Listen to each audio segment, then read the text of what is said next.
Hello दोस्तों, अस्सलाम वालेकुम। जुगनू न्यूज़ नेटवर्क में खुशामदीद। दोस्तों, निगरान हुकूमत पंजाब के चीनी स्मगलिंग की रोकथाम और माफिया के ख़िलाफ़ क्रैकडाउन के असरात मुरतब होने लगे हैं।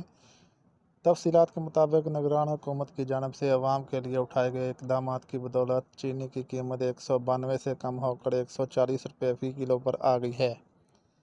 चीनी की कीमत में 52 रुपये फ़ी किलो की वाज़िया कमी हुई है, जिसके बाद 192 रुपये फ़ी किलो फ़रोख्त होने वाली चीनी अब 140 रुपये में फ़रोख्त हो रही है। दूसरी जानब कराची के शहरियों के लिए चीनी की सरकारी कीमत 130 रुपये फ़ी किलो मुकर्रर कर दी गई है।